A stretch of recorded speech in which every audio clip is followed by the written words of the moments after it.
Welcome to All Home Care Matters, the show where we discuss all things home care, with discussions on important age-related matters and topics. Brought to you by Enriched Life Home Care Services, the #1 rated home care provider in Michigan by Top Rated Local.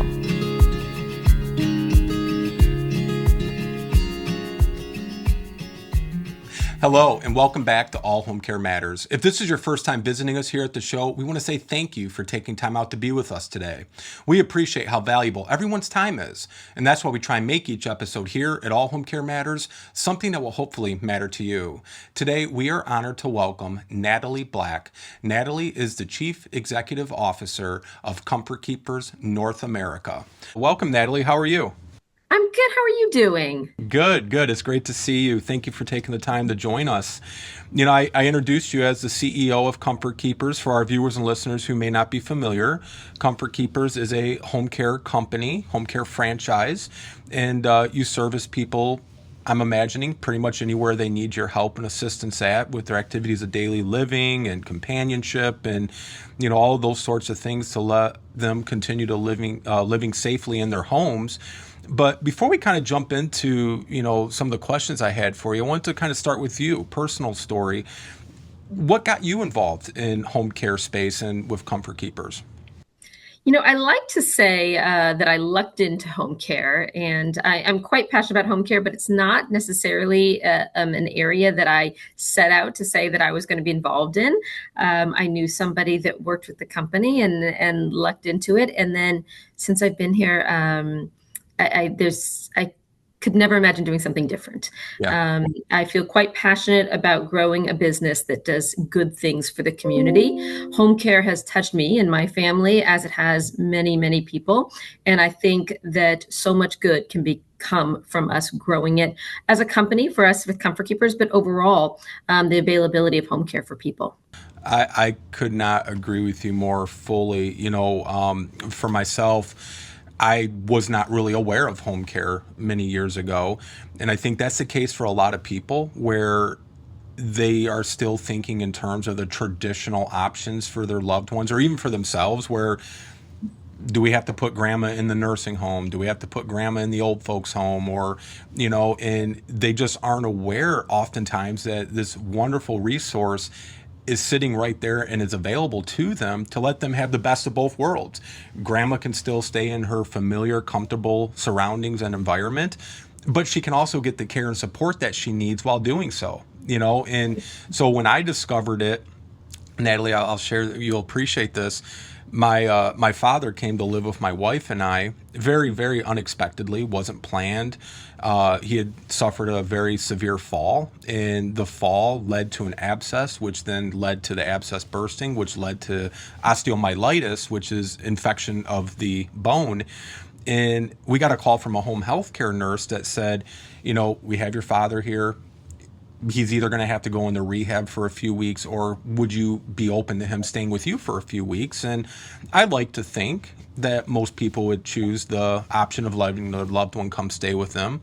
And, you know, I was still in college pursuing medical school. I was working in labs at the university. I was doing student teaching. And I thought, yeah, of course, you know, whatever we can do to help. Well, I wouldn't change that decision, but I wasn't fully informed either. That few weeks turned into 2.5 years and 7 major operations. And so the way I discovered home care is I thought I invented it. Very, very naively. You know, I was in my early 20s. And so I actually told my wife one evening after going to meet with a friend of mine, I said, you know, why don't we start a company where we send people into the homes to help people like us? She's like, you know, that's interesting. You know, what do you think about it? I said, I think it'd be really great. So here I am thinking I invented this entire, you know, concept. But my point to that story is, Natalie, I'm pursuing medical school. I'm working with doctors. I'm working in the hospital. No one ever presented that option to me. No one ever mentioned it to me. And the social workers, the surgeons, and everybody involved with my father's care never mentioned it to me. But sadly, I don't feel like that has changed much all these years later. So that's why we're passionate about doing shows, like this and having people like you on, because we're trying to just do the smallest part we can to help get this out to people and raise that awareness, that there are options available and really good options as well. So, Yeah, I couldn't agree with you more on all of that. I don't think that the awareness is there. And, when they poll seniors, 80% want to stay in their home. yeah. So this is the strong preference is for home care. Yet, and there are so many seniors, and yet it's not talked about really. And people don't know what to do when they get to that point, and oftentimes panic and have to go against their loved ones' wishes and put them into a facility because they don't know about the option, or they think it's cost prohibitive, or some of these pieces, there's just not enough information out there for it. Absolutely, could not agree more. So we're glad to have you, so we can help maybe raise that awareness a little bit more with you today. I want to kind of start with something you had said. You said that the traditional model of senior care focuses too much on task and checklist. Can you explain, though, what's missing from that approach and why the emotional connection also matters a lot? Yeah, I mean, and you mentioned kind of when you started, the home care, it's keeping people safely in their home. And that is true, right? First and foremost is to keep people safe and in their home. But I think for a lot of people, it stops there. And they say, okay, we've got our loved ones safe. They're home. We've done what we need to do. We know that they've eaten. We know that they've are clean. They've got fresh clothes. All the things done. Right. For us, it doesn't really stop there, right? Because it's not just keeping them safe and in their home, it's also making sure they continue to find happiness and joy in their lives throughout the remainder of their lives. They shouldn't stop living and finding enjoyment just because they're older. And that's where our passion comes in. Absolutely. So, for you, what does a more human centered model of care look like in practice? And can you kind of walk us through what a typical day in this kind of environment? Yeah, so we talk a lot about interactive caregiving, and really this all starts and stops with our caregivers, right? Because, there's only so much we can do. We aren't in the home. It's our caregivers that are. So it's really about finding the right caregivers and then training them so that, yes, a typical day still includes making sure somebody has eaten and that they have bathed and all of these pieces, but it also may look like cooking with them or playing games with them or just companionship with them. A lot of times with dementia or Alzheimer's patients, it's music and bringing them back. And so, there's other pieces, and there's a lot of training that needs to go into the caregivers because that's not necessarily a natural thing that people know to do, but it makes a huge difference. Absolutely. And I know and I'm sure you have the same experience. For us, we tell families this is more than just a to-do list, right? This is also providing that companionship, that emotional support as well. Because, anybody, and I use that loosely, anybody can go in and just run through a checklist and say, I got it done. To me, that's more of an institutional model, where the home care is more of the whole person approach model, where, if they're having a bad day and, in a facility, maybe 9 a.m. is your time for your shower, you're in and out. Home care, if you're not ready at 9 a.m. and you're having a slow morning, or maybe you're just enjoying looking at the birds through your window, that's fine. We'll do the shower a little bit later, no problem. So I think that's another, differentiation between the two. One that we're very passionate about as well, Natalie, is, training and supporting the caregivers because, like you said, they're the front line. When somebody walks in and they have that Comfort Keeper shirt on, or the family says, Mom, Comfort Keepers is coming today, they're going to help you so that you can keep staying here, or whatever the case may be, that begins the face of your company right there, right? Absolutely.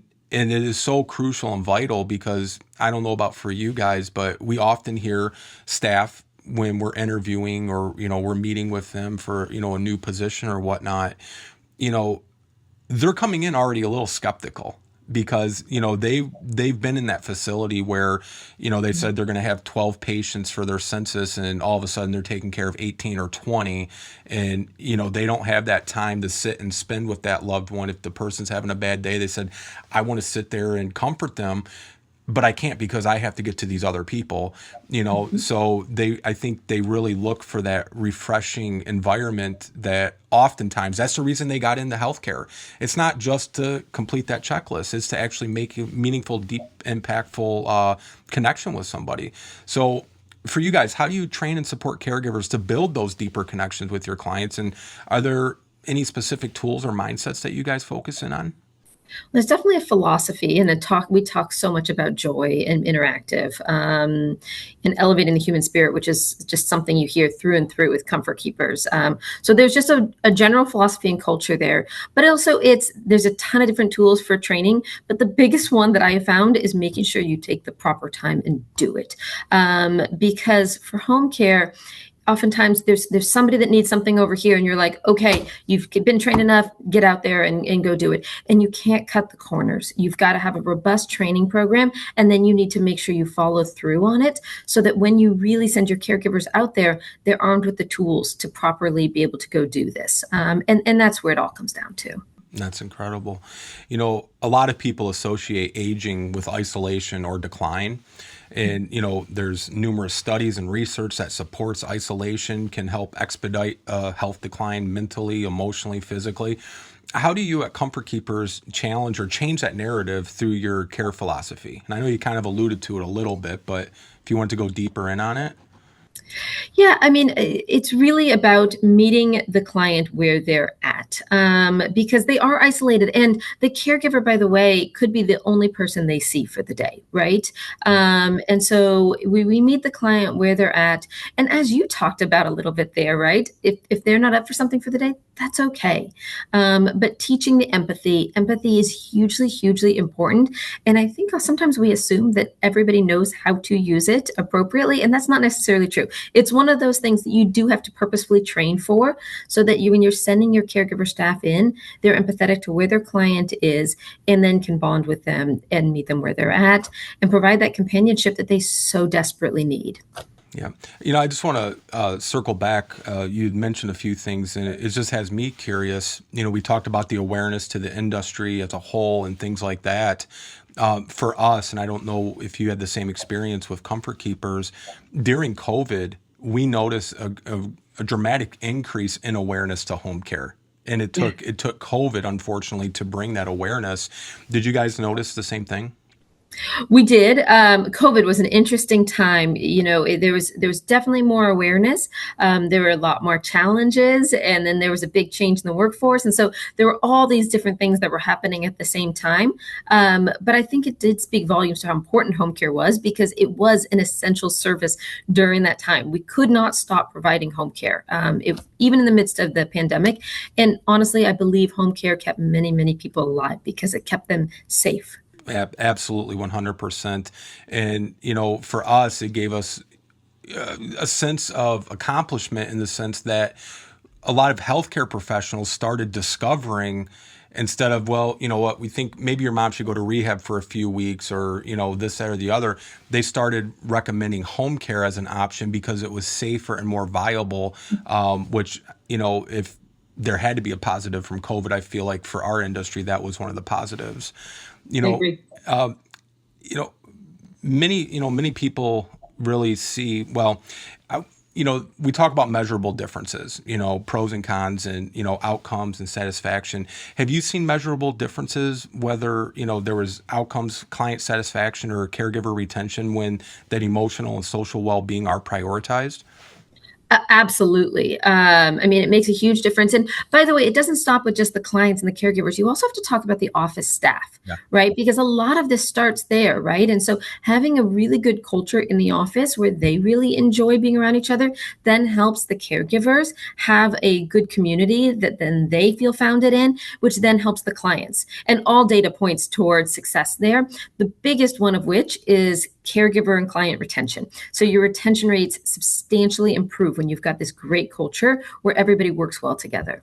Absolutely. And again, it goes back to, the caregivers are the face. We tell our staff often, if you go to a hospital, a nursing home, assisted living, you're kind of the low man on the totem pole in terms of, rank.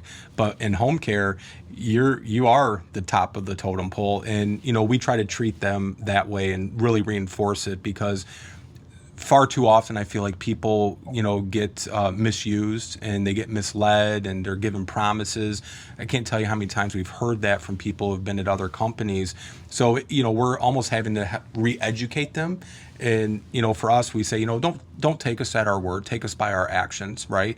We want to build that trust with you. We want you to buy into our culture and our philosophy. And we had one lady, Natalie, say to us once, well, that's what the other company said. That's what the other company said. And we said, that's fair. That's fair. I said, but you just told us you are this, that, and the other, and this is your strengths. I said, that's what the other candidate just said. I said, we're not judging you based on another candidate or an employee who made promises and didn't fulfill them. Don't judge us based on what other companies had said and didn't fulfill either. We're meeting each other brand new with a fresh slate. So, you just mentioned about how changing care is delivered, but also how caregivers are supported. How does your model help to improve caregiver satisfaction and help to reduce that burnout for them? Yeah. Well, I think and you're touching on is, how do you treat each other? At the end of the day, what we want is our caregivers to treat our clients like family. We want them to care for our clients just as a loved one would. And I think that's what most of our clients' children and their loved ones want, right? We cannot expect our caregivers to do that when we don't ourselves treat them that way. And so that's really where it starts, right? How do you treat your caregivers like their family and support them and love them through ups and downs and all the things, so that then they support and treat your clients like their family? It's not complicated, but it does take intention to do. It doesn't come just a natural thing and you say, okay, we're just going to do this. You have to set out to build that culture and say, no, this is how we all are going to behave, to set up to treat our clients the best way. Absolutely, 100%. I'm sure you have some great stories, and, I really appreciate you taking the time to be with us today. Are there any innovative programs or stories from the field that has stood out to you as examples of how this new model is working at its very best? There's tons and tons of stories of how it's working. And you hear so much about it in terms of the client satisfaction. We had a story somewhat recently of a client who had stopped painting, and our interactive caregiving got the caregiver working with the client. And for the first time in 20 years, they were painting again. And the joy that sort of thing brings is so, so important. So there's tons of those sorts of stories that go with all of this. Yeah. No, that's wonderful. And that for me is what is always what makes it worth it, is just, seeing such the positive effect that it has on these families and their loved ones, that I'm being biased maybe, but I think it's also factual. You're not going to get that in any other care model. You're not going to get that in a nursing home or an assisted living type environment. So I want to give you some kudos here. Comfort Keepers has been recognized by Newsweek as one of the best of the best. What do you think sets your approach apart from others in the industry? Well, I'm actually going to take a moment at that one, and we're very proud of it, but I want to talk about our franchisees. Yes. Because we are a franchise model. And so we are independently owned and operated. And I will acknowledge that I'm completely biased, but I believe we have the best franchisees. They just do such an incredible job, because it's one thing to set this philosophy, but then you have different owners and different ways of doing it. Our owners take so much pride in their caregivers and in building this out. And that is what has led to this. And it's just an incredible group of people. Yeah. If you don't mind me asking, somebody that's watching or listening to this, and maybe they are looking for, a second, chapter or a second career, and they've always wanted to do something that had a meaningful, positive impact on people. Maybe they're interested in a Comfort Keepers franchise. Where can they go to learn more about that? I mean, you can go to our website, go to Comfort Keepers. You can Google Comfort Keepers franchise. It'll be the first thing that pops up. You can look up our head of franchise development, Scott Oakes. And he's just a great guy, and would be happy to have conversations with anyone who's looking to enter into our field and with our company. Fantastic. So, we're in 2025, but looking ahead to the rest of 2025 and beyond, what's your vision for the future of home care? I think anybody's vision has to take technology into account. But I do believe that technology is not going to replace it. I think the two things can go incredibly well together. And I think actually in many ways, going back to what we originally talked about, which is helping people understand how they can stay home, technology really helps in that, because you can't have a caregiver there, or you can, but it's really expensive to have a caregiver 24/7. But you can have a caregiver for pieces of time and then augment with technology, and that'll help people stay home. Now, what that technology looks like, that's just evolving rapidly, right? And I think what it looks like right now it'll be totally different 10, 20 years from now. For us, it's about staying flexible. We're continually testing new technology and saying, okay, what can work and really helps? What's just noise and doesn't actually make a difference, and making sure that we find the right technology to partner with our caregiving, so that we have a full, robust support system for our clients. Yeah. Is there anything that you're most excited about or that you have concerns about for the future? Nothing that I've got major concerns about. There are lots of things I'm excited about. I'm excited for the remote monitoring in ways that aren't overly invasive, but that can help. I am excited for how much virtual visits is becoming a thing, where people aren't really having to get out and be in facilities, because that's one of the advantages of an assisted living or a nursing home, which is that there's doctors and those things on staff. But if you can augment that and keep people home, that's fantastic. AI is providing a ton of wonderful things. And so it's finding the right ways to use AI to help support our caregivers. Really, in my opinion, AI will support our caregivers, and then that in turn will help support our clients. So there's a lot of different technology that's coming out right now. Absolutely. As far as families watching or listening to this now or much further into the future, there's always a question, right, of respecting mom or dad's, autonomy, their dignity.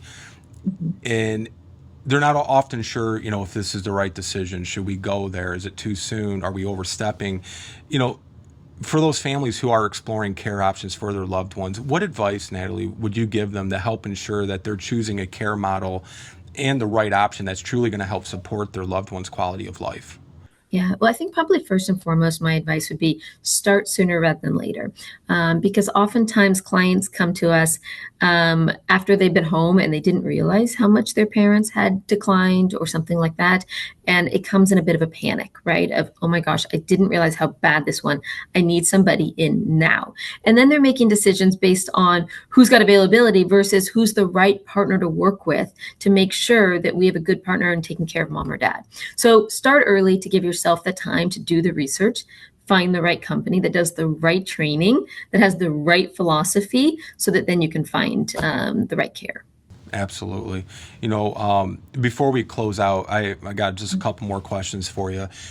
One of which is, I think it's a fun question. If you were in charge of all decisions for the home care industry, what would be the number one thing you would implement across the board? Ooh, that is a great question, but also kind of a tough one.